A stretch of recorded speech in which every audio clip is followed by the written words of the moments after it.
بسم اللہ الرحمن الرحیم۔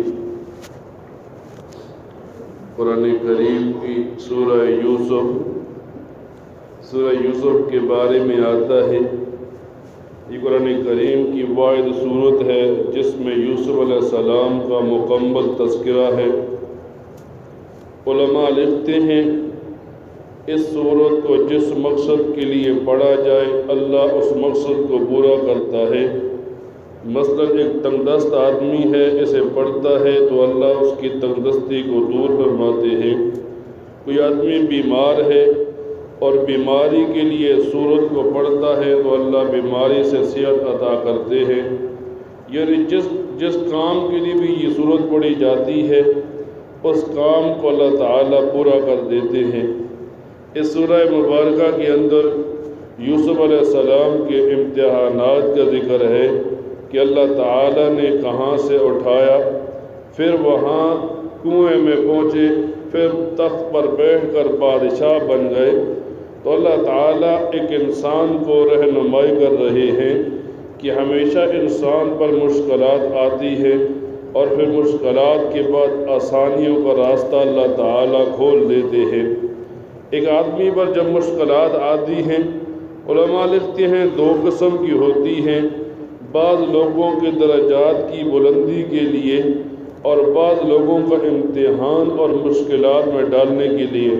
فرمایا جس آدمی پر مشکل آئے اور مشکل کی حالت میں وہ اللہ تعالیٰ سے خوش رہے، اللہ تعالیٰ کا شکریہ ادا کرے تو گویا یہ ایسا امتحان میں ہے جس میں اس بندے کی درجات بلند ہوتے ہیں۔ اور اگر اس امتحان میں وہ اللہ تعالیٰ پر شکوے شروع کر دے تو گویا یہ اللہ تعالیٰ کی طرف سے ایک پکڑ ہوتی ہے۔ رمضان المبارک کا مہینہ جب آتا ہے، رمضان المبارک کے مہینے میں مسلمان مسجدوں کی طرف لبکتے ہیں۔ علماء لکھتے ہیں جب بھی ایک مسلمان مسجد کو آئے تو مسجد میں داخل ہونے سے پہلے اعتکاف کی نیت کرے۔ اس اعتکاف کو نفلی اعتکاف کرتے ہیں۔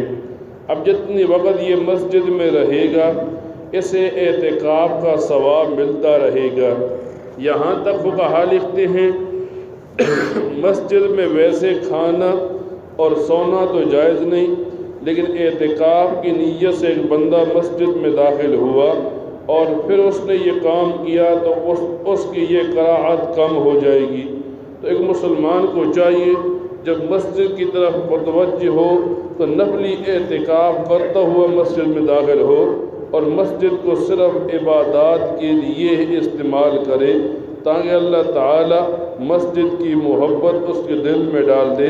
اور جب مسجد کی محبت کسی آدمی کے دل میں آ جاتی ہے تو پھر یوں علماء لکھتے ہیں یہ اس کے ایمان کامل کی نشانی ہوتی ہے۔ اللہ عمل کی توفیق عطا فرمائے، آمین۔ الحمدللہ رب العالمین۔